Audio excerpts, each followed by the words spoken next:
Shabbat Shalom. I'm Dini Lewidis, and thank you for welcoming us back to the Shoresh Minyan. It's nice to be with you. It's been a while. What a beautiful day. Shabbat Breshit. On the night of Monday, April 11th, I got one of those phone calls that we all dread. You know that uncanny sense that this is not going to be a good phone call? And before the person on the other end of the line could even say anything, I knew that she was calling to tell me that my friend Rachel was dead. My best friend Rachel Brody's fingerprints are all over my work as a rabbi and as a teacher. For over 30 years, I didn't give a sermon that she didn't critique, or publish an article that she didn't edit, or take a job she didn't help vet, or even make a halachic pronouncement that she didn't vigorously debate with me to make sure that it had integrity. Her feedback was without pretense. She was unvarnished. She said it to you straight. If I shared something with Rachel that didn't exude excellence, she let me know it, threw it right back at me. But when Rachel Brody told you that you said or did something that was worthy, that was, dare I say, even brilliant, I mean, I'm lucky enough, along with many others, to have heard that a couple of times. When she said that, you knew that you nailed it. Rachel's fingerprints are all over my inner work as a human being too, as all of us are on a lifelong search for that sense of integration and authenticity and wholeness. And Rachel, for me, was one of my most trusted guides.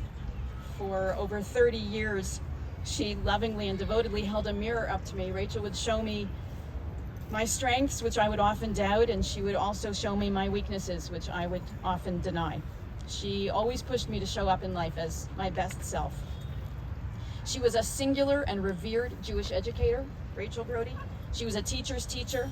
She was a creative Jewish entrepreneur. She had a fierce intellect, a wicked sense of humor.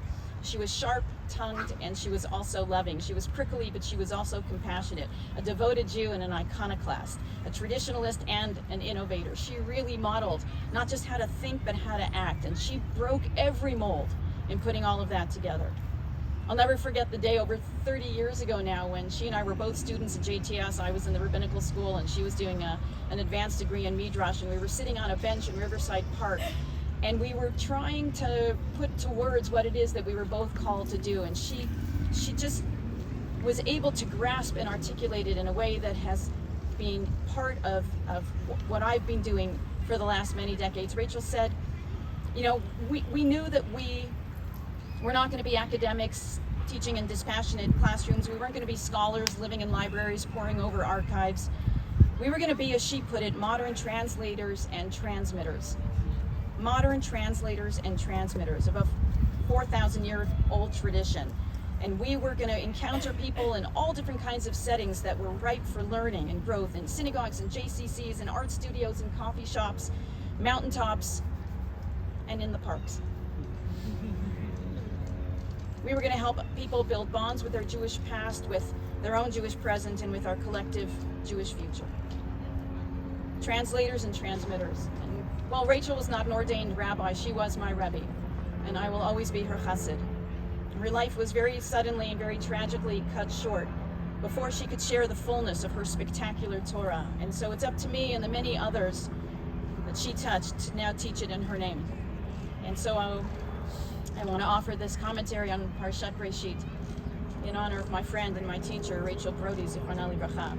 Now, what many people don't know about Rachel was how she spent her time when she wasn't designing a new Jewish series or consulting for nonprofits or teaching people how to make midrash through art.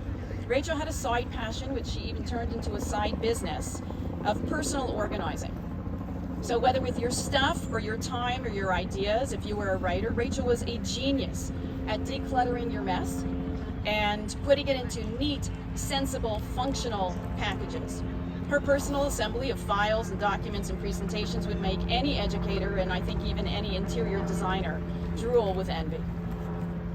As I continued to mourn my friend and my teacher, especially during the recent Yamim Noraim, when typically we would go back and forth every day with drafts of my sermons that she would just tear apart, and even more so now, as the world has the audacity to go on with a new year, leaving her behind.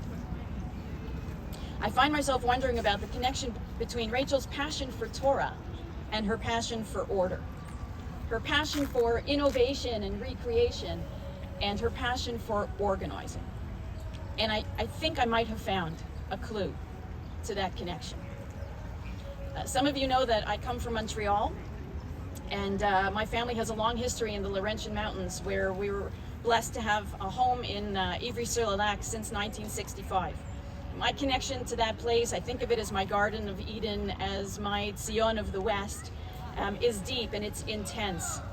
In every season of my life and every season of my soul, the house, the lake, the mountains, and the trees have held me through all of my changes, given me air to breathe and memories to savor, and has been an anchor of unspeakable beauty and inspiration throughout the more exciting and even the more unsteady steps of my journey. After 57 years in a house designed by my mother on a piece of graph paper, a house whose cedar walls held us as she raised my 3 siblings and me, and has been welcoming various combinations of grandchildren for winter and summer holidays, we made the very heartfelt decision to relieve it of its well-worn and tired bones and to rebuild it for the next generation. And so over the last 4 months, my wife Andy and I, together with my mother and her wife Sherry, have sifted and sorted through nearly 6 decades worth of beach toys and ski gear and linen and dishes and books and photographs and board games and art. And we donated, we recycled, we packed up the old in order to make way for the new.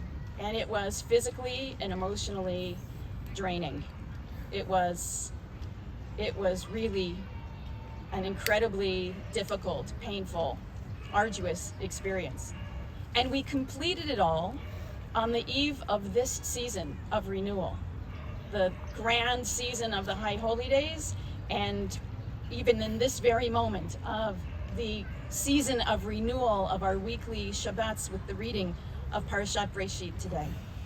And that timing felt auspicious to me. And it was Rachel, whose body is not here, but whose Torah lives and thrives. It was Rachel who helped me understand why. Because there's a profound connection between creation and configuration, between rebirth and rearrangement. And we learn this from the very opening words of the Torah. Many of us can repeat them. Breshit bara Elohim et hashamayim ve'et haaretz. And most of us translate those words as, in the beginning, God created the heavens and the earth. But a more accurate translation actually is, when God began to create the heavens and the earth.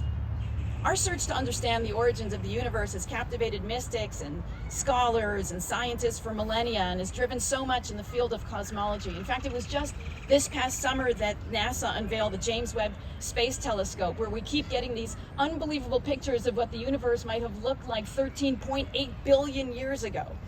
But the reality of everything we know about what precipitated the Big Bang is less empirical than it is contemplative, as are our words from this morning's Parsha. What our sacred origin story tells us is not about the inscrutable source of the material out of which this unbelievable planet was made, but rather the process by which God shaped it into a coherent whole. So listen to the words of how the Torah describes that process. Breshit bara Elohim et hashamayim ve'et haaretz. When God began to create heaven and earth, ve'haaretz hayta tohu vavohu. The earth was unformed and chaotic. Vayavdel Elohim ben haor uven hachoshesh. God separated the light from darkness, just like we just reenacted with our bodies. Vayamar Elohim yehi rakia mitoch betoch hamayim vayhi mavdil bein mayim lemayim. God said, let there be an expanse in the midst of the water, that it may separate water from water. Vayas Elohim et harakia vayavdel bein hamayim asher mitachat harakia uvein hamayim me'al harakia. God made the expanse and separated the water which was below the expanse from the water which was above the expanse. Vayomer Elohim yikavu hamayim mitachat hashamayim el makom echad v'tera'eh hayabasha vayhi chen. God said, let the water below the sky be gathered into one area, that the dry land may appear. Vayomer Elohim yehi me'orot barakia hashamayim lehavdil bein hayom uvein halayla. God said, let there be lights in the expanse of the sky to separate day from night. The Torah's story of creation is about God's organizing the raw, jumbled material of the universe and making it orderly and functional and beautiful. And what I realized these last months of our own personal stories of renewal and recreation, those that we endeavor to write anew every year this season of Rosh Hashanah, Yom Kippur, Teshuvah, Sukkot, and the renewed cycle of Shabbatot, starting now with Breshit, is that our stories unfold in the same way, by returning a sense of order and organization to our relationships.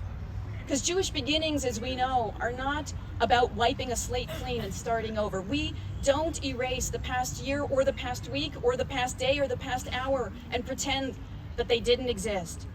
We begin again always by wrestling with the past, by learning from it, repairing it, and then moving forward with compassion and with a commitment to growth. Just like in the Torah, creation was a process of separating and organizing the world's primordial chaos, the tohu vavohu, which we contend with when we face our own turmoil of pain, confusion, regret, fear, as we separate out our negative feelings or our confused visions of ourselves from our capacity for healing and for forgiveness.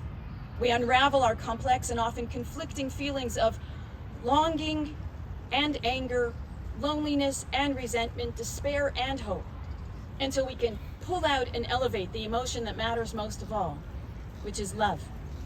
Whether as nations or communities, societies, families, friends, we reconfigure a foundation for rekindled trust, for renewed collaboration, for a sense of replenished generosity and restored dignity, over and over again, day after day, week after week, Shabbat after Shabbat. Parashat Breshit epitomizes that insight. Rambam Maimonides taught that Breshit doesn't actually mean in the beginning in any kind of sequential sense. Breshit is a word that suggests the most significant part of something that is seen to represent the whole. And so in this sense, it's by the light of the message of Breshit that the rest of the Torah's illumination becomes clear. And to me, it's this gift of endless new beginnings for ourselves, for our country, for our planet. This is the essence of Torah. This is the Klal Gadol. And how do we do this work of beginning again? By reorganizing ourselves, by reorganizing our feelings, by reorganizing our commitments. As our Parsha teaches, by taking the time to do the painstaking work of decluttering, of clearing out the obstacles and the burdens that weigh us down, that obscure our vision, and by putting it all in its rightful place. We're too quick in our world today to just throw away friendships, to walk away from community, to shut out relatives, to refuse to associate with opponents, to give up on big problems. But walking away doesn't make that jumble any less cumbersome. It becomes one more bag that we struggle to carry as we move through the life we've been given.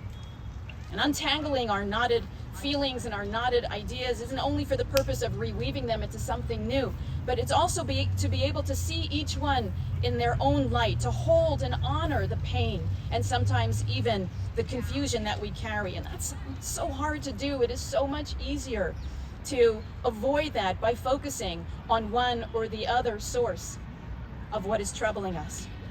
But when we're able to isolate and look at our feelings, we can begin to see the spaces in between them, the spaces that contain the potential for something different. That, to me, is our Jewish way. Anybody who can relate to the idea of not being able to get a stitch of work done if your office is a mess can understand how clarity is often what inspires the process of creativity. When we move things into where they ought to be is what opens us up to being able to create once again. But be careful, because over-organization is just another form of chaos. Trying to exert so much control over our ideas or over our feelings is just another way of forcing them away instead of actually dealing with them, in the way that overscheduling our time is sometimes used as a way of avoiding confronting our loneliness and what it means to find peace within and with ourselves. Marie Kondo aside, there is some value to the tohu vavohu.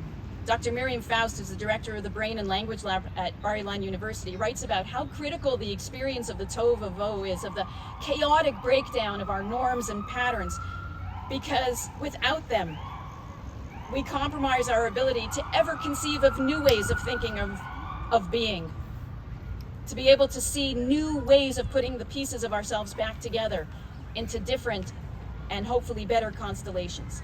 Even the word kadosh, holy, actually means separate and to separate. In search of meaning and holiness, We separate out and distinguish that which can heal and nourish and honor in order to envision and fulfill our dreams for ourselves and for each other. The ancient temple, the Beit HaMikdash, which the mystics believe was a microcosm of the universe, was also built with this kind of spiritual feng shui. Anthropologist Mary Douglas explains how its interior design was intentionally organized into different spaces that flowed progressively, providing different settings with the opportunity to evoke different emotional and spiritual sensations that a pilgrim might experience, allowing a sense of order and structure to help develop the possibility of encountering the divine. And I think that if we're being honest with ourselves, Judaism also is continually renewed through this process of sorting and separating. What do we do in analyzing Jewish life? Delving into a sacred text and the relevance of its message, we immerse ourselves into a cacophony of scholarly voices around the world and across generations. And then, from amidst their myriad interpretations and analyses, we filter their voices so as to be able to hear the one that still speaks to us today. And wrestling with how the tradition should shape and be shaped by our surrounding cultures and mores, every generation of rabbis and cantors and parents and kids and teachers and leaders, we all sort through the treasures of inherited practices and beliefs, trying to reorder and reorganize them into a Jewish lifestyle that we feel has meaning and connection and purpose, and that we are prepared to surrender and allow to make claims on us. Some Jewish rituals and values have lasting significance. Some are transformed into what we believe are more enlightened understandings of ourselves, and some are sent to the archives. And that can be a painful process, as every process of new beginnings is. But this is, I think, why we're still here. Why, on October 22nd, 2022, we are sitting in Central Park, celebrating Shabbat Breshit in the beautiful, transformative way that we are. And I think this is exactly what Rachel so wisely intuited. What animated her life and her work. As a wildly creative and profound thinker, she understood that tohu vavohu, the chaos that we all inevitably encounter in our closets, in our relationships, in our religious beliefs, or in the deepest recesses of our souls. And that tohu vavohu can be troubling and cumbersome, and even for many of us paralyzing. But that the only way to gain new perspective is to actually sort through it, in the way that God sorted through the clustered building blocks of life itself, to make room in our hearts and in our minds and in our lives for new possibilities and for the potential that always exists. Had Rachel been with us this summer, I know she would have rolled her eyes at some of the things that we decided to put into storage and to keep. But she would have encouraged us. She would have reminded us that it's the sorting and the packing that was creating the space for a whole new generation of memories that this new home is going to make possible. Not by diminishing or erasing what's happened there, as I had to keep reminding my mother, but by reconfiguring it to allow for the future that awaits us. I'm going to close with the words of an author, an artist, and minister, Jan Richardson. And if you can hear in them your own personal callings to reorganization and to recreation, maybe in the service of the larger enterprise of new beginnings, which we, as a nation, as a society, as a civilization, are in such desperate need of, then please come forward for an aliyah when the words of the Torah are read aloud. To all that is chaotic in you, let there come silence. Let there be a calming of the clamoring, a stilling of the voices that have laid their claim on you, that have made their home in you, that go with you even to the holy places, but will not let you rest, will not let you hear your life with wholeness or feel the grace that fashioned you. Let what distracts you cease. Let what divides you cease. Let there come an end to what diminishes and demeans, and let depart all that keeps you in its cage. Let there be an opening into the quiet that lies beneath the chaos, where you find the peace you did not think possible, and see what shimmers within the storm.